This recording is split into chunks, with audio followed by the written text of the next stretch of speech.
Hands off.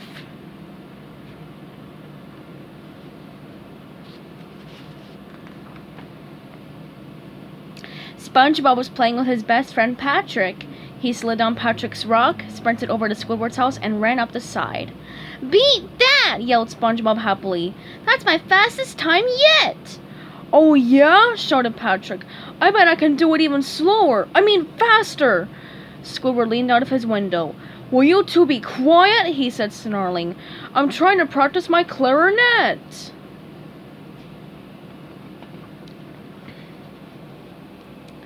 "But Squidward, we're playing a really fun game," Patrick explained.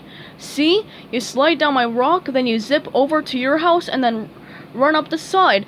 "I know what you're doing," said Squidward, interrupting. "Just stop it. You're being too loud." "Why don't you play with us, Squidward?" asked SpongeBob. "It's fun." Squidward noticed the mailman pulling up to SpongeBob's house. "Why, look, SpongeBob," he said, pointing. "Isn't that the mailman at your house? It looks like he's carrying a box." "A box!" shouted SpongeBob. "That's just what I've been waiting for!"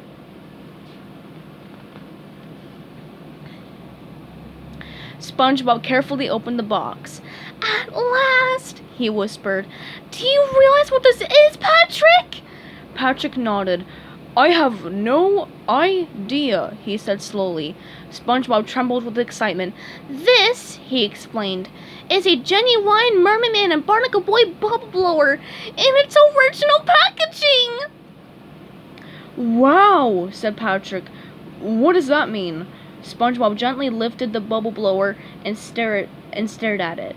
"I've been trying to find one of these for years. Isn't it great?" Patrick jumped up and down with excitement. "I love Merman Man and Barnacle Boy! Come on, SpongeBob, let's blow some bubbles! I'll bet they're the best bubbles in the whole world!" SpongeBob looked shocked. "Blow some bubbles? But Patrick, we can't open this! We have to leave it in the original packaging!" Patrick scratched his head. "Why? What good is a toy if you can't play with it?" SpongeBob smiled. "Oh, Patrick," he said, "this isn't just a toy, it's a collectible toy. It's for collecting, not playing." Patrick was still confused. "But then what are you going to do with it?" "Lock it in a closet," explained SpongeBob. "Or maybe on special occasions, display it on a shelf."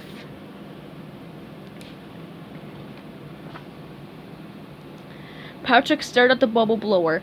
"Can I put it on my shelf, SpongeBob?" he asked. "Patrick," said SpongeBob, "you don't have a shelf." "I could build one," said Patrick. "Then I could look at the bubble blower, corrected SpongeBob. "As I fall asleep," continued Patrick. "Please," he pleaded. "Just for one night, I'll be your best friend." "You already are my best friend," said SpongeBob. Then SpongeBob thought hard. He decided that best friends share all their things, even their favorite things. "All right, you can borrow the bubble blower for one night," he said. "Hooray!" yelled Patrick as he grabbed the package and ran off. SpongeBob shouted after him, "Remember, don't open it!"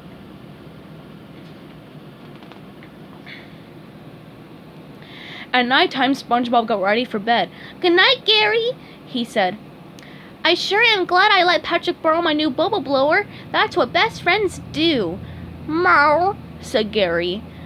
"I'm sure he'll be extra careful with it," said SpongeBob. He patted Gary and climbed into bed.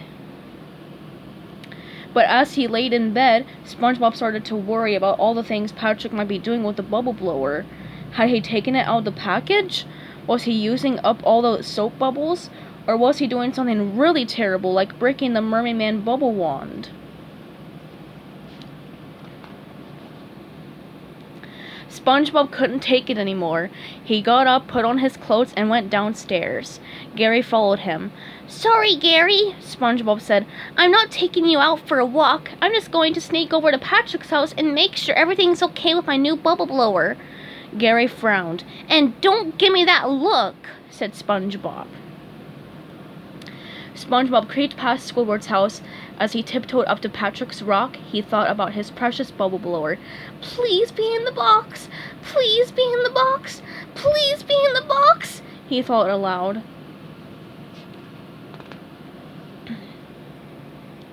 SpongeBob entered Patrick's house as quietly as he could. Patrick was asleep and snoring loudly. SpongeBob spotted the bubble blower on Patrick's new shelf. It was fine! Patrick hadn't broken it. He hadn't even opened it. "I should have trusted him," said SpongeBob. "See you in the morning, pal," whispered SpongeBob very quietly. But as he turned to go, he tripped over a shell and fell with a loud crash. Patrick sat up in bed, wide awake. "SpongeBob!" he yelled. "What are you doing here?"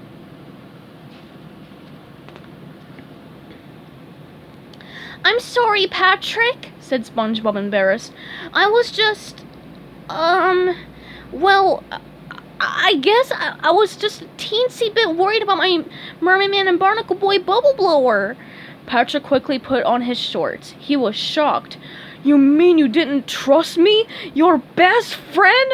That's terrible! I can't believe it!" Patrick was so upset that he started waving his arms and jumping up and down. He started knocking things over, sending his things crashing to the ground. "My own best friend not trusting me?" he yelled. "I will never ever break anything of yours. What do you think I am? Careless?"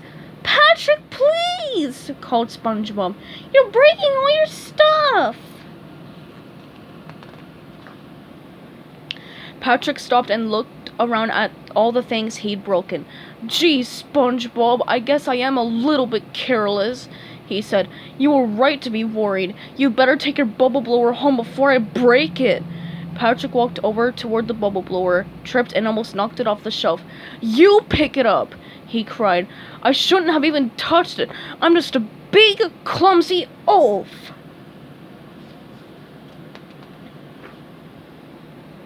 SpongeBob picked up the bubble blower and started to walk out of the house. But then he stopped and turned around. "Come on, Patrick!" he yelled. "Follow me!" Patrick quickly followed. Outside, SpongeBob began to take the packaging off the bubble blower. "SpongeBob!" yelled Patrick. "What are you doing?" "What good is a bubble blower if you can't blow bubbles with it?" asked SpongeBob.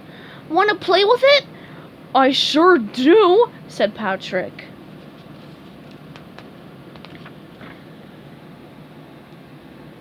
SpongeBob dipped the wand into the bubble liquid and handed it to Patrick. "Here, Patrick," he said. "You can blow the first bubble." "Wow!" said Patrick as his eyes widened.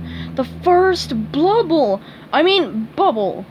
Patrick blew a big bubble and then SpongeBob blew one, and they continued to blow bubbles into the wee hours of the morning. Squidward didn't get much sleep that night.